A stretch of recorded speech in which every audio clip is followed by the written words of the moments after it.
Islam believe in rebirth? If you ask only in rebirth, yes, Islam believes in rebirth. What we believe? That a human beings come to this world once. The Quran says that we give you life and you come on this earth. Then we cause you to die and then we resurrect you again in the next life. This is exactly what is mentioned in the Vedas. If you read Rig Veda, book number 10, it speaks about Punarjanam.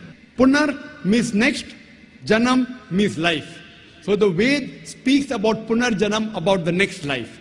But unfortunately, most of the Hindus, they misunderstand the meaning of Punarjanam. Punar means next, Janam means life. We believe in the next life. You say Punarjanam, you say rebirth, we have no problem. But most of the Hindus, they believe in a philosophy known as samsara. It's a Sanskrit word, samsara, which means birth, death, birth, death. A cycle of reincarnation. A cycle of birth, death, birth, death, birth, death. This cycle of birth, death, or samsara or reincarnation is nowhere to be found in the Vedas.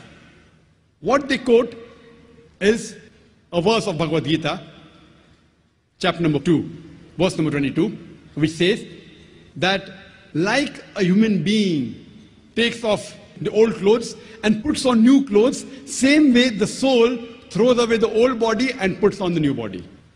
As far as this is concerned, I have got no objection with the Bhagavad Gita.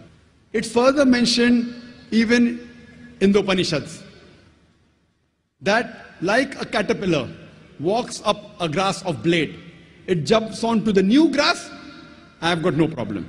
But most of the scholars of Hinduism, they could not understand that how can a human being be born with some congenital defect? How can he be born as a handicap?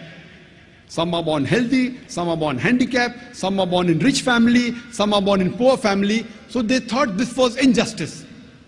So how could God be unjust? Therefore they propounded the theory of samsara, which is nowhere to be found in the Vedas. The Vedas are considered as the highest Hindu scripture. As far as Islam is concerned, Allah says in the Quran, in Surah Mulk, chapter number 67, verse number 2, Allazi khalaqal mauta wal hayata. It's Allah who has created death and life to test which of you is good in deeds. This life you are leading is a test for the hereafter. And we believe that every child is born sinless, is born masoom. Irrespective whether he is born handicapped or healthy, whether rich family, poor family, all these things are a test for the human beings. As Allah says in the Quran, in Surah Baqarah, chapter number 2, and Surah Anfal, chapter number 8, verse number 28, it says that surely we will test you with fear and hunger, with loss of life, and loss of what you have earned.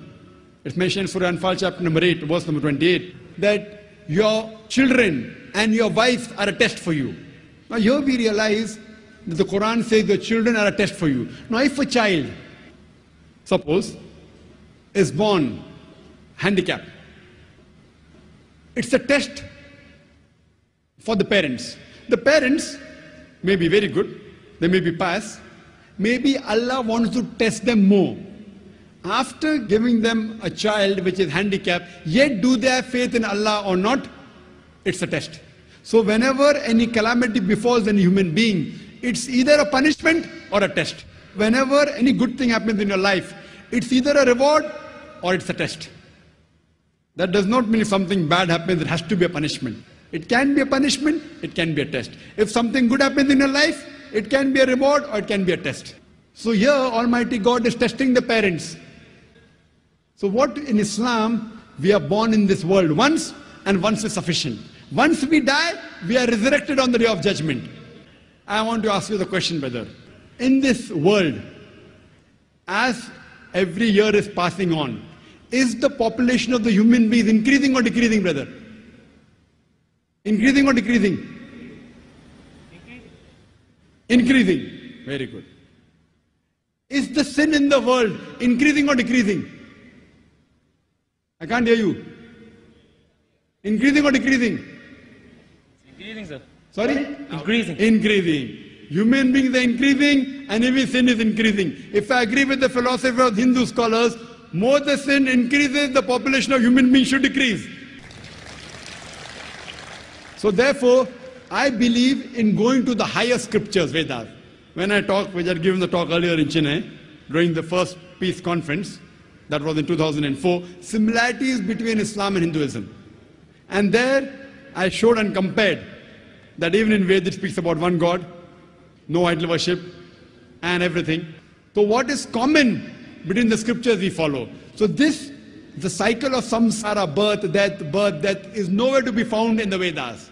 It's the philosophy of the Hindu scholars to justify, because they could not justify why human beings are born poor or healthy, which I've given you. My name is Javed, and I'm a student. I would like to ask a question. At one place, the Holy Quran states that man is created from sperm, which is inconsistent with modern science. But at another place, it also states that man is made from dust. Now, isn't the Holy Quran contradicting itself? Or is it consistent with modern science?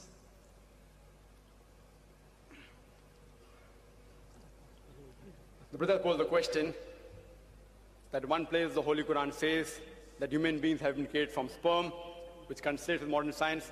The other place, human beings created from dust. Can you prove it scientifically it's created from dust? And isn't there a contradiction? One place sperm, one place it says dust. The Holy Quran does say, as I mentioned in my talk, in Surah Qiyamah, chapter 75, verse number 37 to 39, it says that human beings have been created from sperm, which has been proved by science. The Holy Quran also says in Surah Hajj, chapter 22, verse number 5, that we have created the human beings from a quintessence of dust. Today science tells us that all the elements that are there in the human body, they are present in lesser or greater quantity in the soil, in the earth. So the statement that human beings have been created from earth is scientifically proven. That whatever components are there in the human body, the constituent, the elements, they are present in the earth, in the soil, in lesser or greater proportion. The second part of the question, isn't it a contradiction? One place the Quran says man is created from sperm, one says from dust. Is it in contradiction? See, a contradiction is two statements which are conflicting with each other, which cannot take place simultaneously. The Quran does not only say man has been created from sperm and the other place from dust. It also says in Surah Furqan, chapter 25, verse 54, that man has been created from water. You will tell me there are three contradictions. See, science has proven that man has been created from dust, as well as from sperm, as well as from water. If I tell you in one statement that to make a cup of tea, I require water. In the second statement I say, to make a cup of tea, I require tea leaves or tea powder. It's not a contradiction. I require both.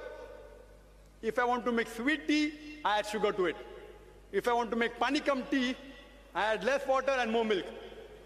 If I want to make Suleimani tea, I add only water. So there is no contradiction when the Quran says human being is created from sperm and dust and water. It is actually contradistinction.